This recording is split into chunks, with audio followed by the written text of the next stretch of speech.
নমস্কার, আমি মঞ্জু ভট্টাচার্য। আমার গল্প পাঠ আসরে আপনাকে স্বাগত জানাচ্ছি। আজ আমার নিবেদন হে মহাজীবন গ্রন্থ থেকে রমা রোলাঁর সংক্ষিপ্ত জীবনী। রোমা রোলাঁ 1866 খ্রিস্টাব্দের 29 জানুয়ারি ফ্রান্সের ফ্ল্যামেসি নামক ছোট্ট শহরে জন্মগ্রহণ করেন। তাঁর পিতা দলিল প্রমাণকারী সরকারি চাকুরে ছিলেন। তাদের বংশের সবাই স্বাধীন চেতা ও দেশপ্রেমিক ছিলেন। তার মা ছিলেন সঙ্গীত রসিকা এবং ধর্মপরায়ণা নারী। আজীবন যুদ্ধবিরোধী ও মানবতাবাদী ফ্রান্সের একজন মহামানব পরিচয়ে বিশ্বের বিদগ্ধ জনদের দৃষ্টি আকর্ষণকারী রোমা রোলাঁ ছোটবেলা থেকে ফ্রান্সের গণমানুষের মুক্তি সাধনের ব্রত নিয়েই যেন বেড়ে উঠতে থাকেন। খুব সচ্ছলতার মধ্যে রোমা রোলাঁ তাঁর শৈশব অতিবাহিত করেন। 14 বছর বয়স পর্যন্ত তিনি ফ্ল্যামেসি কলেজে পড়াশোনা করেন। সঙ্গীতের ওপর উচ্চতর গবেষণা কর্মের জন্য তিনি পরে প্যারিসের সারবোন বিশ্ববিদ্যালয়ে ভর্তি হন। ওইখান থেকে তিনি 1895 খ্রিস্টাব্দে ডক্টরেট ডিগ্রি লাভ করেন। পরে তিনি সঙ্গীতের ওপর শিক্ষকতাও করেন। 1889 খ্রিস্টাব্দে তিনি পড়াশোনার জন্য রোমে যান। সেখানকার ফরাসি বিশ্ববিদ্যালয়ে ভর্তি হন। ইতিমধ্যে তিনি সমগ্র ইটালি ও সিসিলি পরিভ্রমণ করেন। 1891 সনে তিনি প্যারিসে ফিরে এসে বিয়ে করেন। 1914 খ্রিস্টাব্দের যখন প্রথম বিশ্বযুদ্ধ আরম্ভ হয় তখন তিনি সুইজারল্যান্ডে ভ্রমণ করেছিলেন এবং আন্তর্জাতিক রেড ক্রস সমিতিতে চাকরি করতে থাকেন। ঘোরতর যুদ্ধবিরোধী হিসেবে তিনি জার্নাল দ্য জেনেভ পত্রিকায় বেশ কয়েকটি শক্তিশালী প্রবন্ধ লেখেন। 1919 সালে বিশ্বযুদ্ধ অবসানের পর রোমা রোলাঁ পুনরায় প্যারিসে ফিরে আসেন, কিন্তু মাত্র 2 বছর পরেই আবার সুইজারল্যান্ডে ফিরে লেম্যা হ্রদের তীরবর্তী ভিলনিউভ শহরে এক নাগাড়ে 16 বছর বসবাস করেন। তার মনে সন্দেহ হয় যে দ্বিতীয় বিশ্বযুদ্ধ অবশ্যম্ভাবী। সুতরাং তিনি যুদ্ধ, ফ্যাসিবাদ ও নাৎসিবাদের বিরুদ্ধে সক্রিয় প্রচার কার্য আরম্ভ করেন। 1938 খ্রিস্টাব্দে পুনরায় ফ্রান্সে ফিরে আসেন। ফ্রান্সের তৎকালীন ভিসি সরকার তাকে স্বগৃহে অন্তরীণ রাখে এবং তার যুদ্ধবিরোধী মতবাদ প্রচারে বাধা সৃষ্টি করে। রোমা রোলাঁ নানা ধরনের অসংখ্য গ্রন্থের রচয়িতা। সার্লে পেগুইয়ের সহযোগিতায় তিনি লে কাহিয়ের দ্য লা কিনাজিন পত্রিকায় নিয়মিত প্রবন্ধ লিখতেন।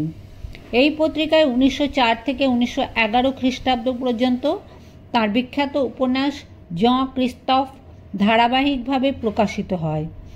তিনি কয়েকটি নাটকও লিখেছিলেন, যেগুলো ফরাসি বিপ্লবের দ্বারা অনুপ্রাণিত হয়ে রচিত। নাটকগুলির ঐতিহাসিক মূল্য অপরিসীম। তিনি যেসব মহামানবদের শ্রদ্ধা করতেন, একে একে তিনি তাদের জীবনী লিখে প্রকাশ করতে থাকেন।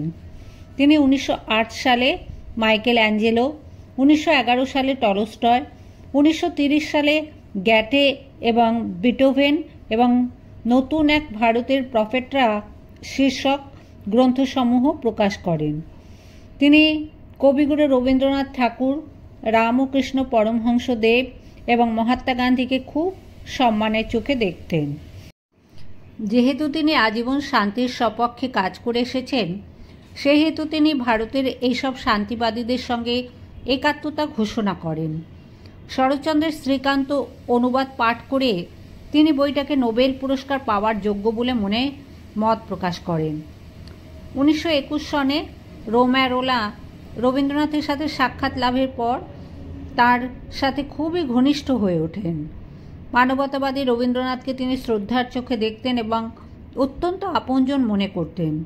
তবে 1930 সালে ফ্যাসিস্ট নেতা মুসোলিনির আমন্ত্রণে রবীন্দ্রনাথ ইটালি এবং পরে হাঙ্গেরির হার্টির আমন্ত্রণ গ্রহণ করে সে দেশ সফর করলে রোমা রোলাঁ অত্যন্ত ক্ষুব্ধ হন এবং তাদের বন্ধুত্ব সাময়িক ফাটল ধরে। জঁ ক্রিস্তফ উপন্যাসের মাধ্যমে রোমা রোলাঁ ফরাসি সাহিত্যে রোম চিন্তাধারার এক ভাবসন্ধি করেছিলেন।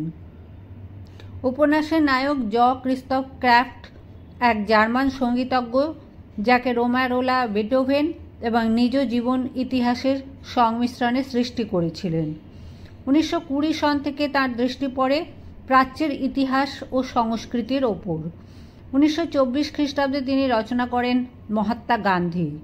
তিনি সুয়েটজার, আইনস্টাইন, বার্ট্রান্ড রাসেল এবং রবীন্দ্রনাথের সঙ্গে বহু পত্রালাপ করেছিলেন, যেগুলি তিনি কাহিয়েটস রোমারোলা পুস্তকে সন্নিবেশিত করেন।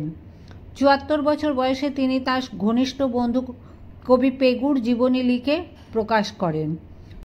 রোমারোলার আত্মজীবনী মেমোয়ার মৃত্যুর 12 বছর পর 1956 খ্রিস্টাব্দে প্রকাশিত হয়। তিনি প্রাচ্যের শান্তিবাদী দর্শনসমূহ, বিশেষ করে গৌতম বুদ্ধের প্রচারিত বৌদ্ধ ধর্মের জীব হত্যা মহাপাপ এবং অহিংসাই পরম ধর্ম, এই সকল বাণীকে আন্তরিকতার সঙ্গে মনে প্রাণে গ্রহণ করেছিলেন। তিনি তার অনুরাগীদের এশীয় দর্শন থেকে শিক্ষালাভের জন্য অনুরোধ জানাতেন। 1915 খ্রিস্টাব্দে রোমারোলা সাহিত্যে অবদানের জন্য নোবেল পুরস্কার লাভ করেন। অবশ্য পুরস্কারটি 1916 সালে প্রদান করা হয়। রোমারোলা 1944 খ্রিস্টাব্দে 30 ডিসেম্বর ফ্রান্সের ভেজেলে শহরে 78 বছর বয়সে প্রাণ ত্যাগ করেন।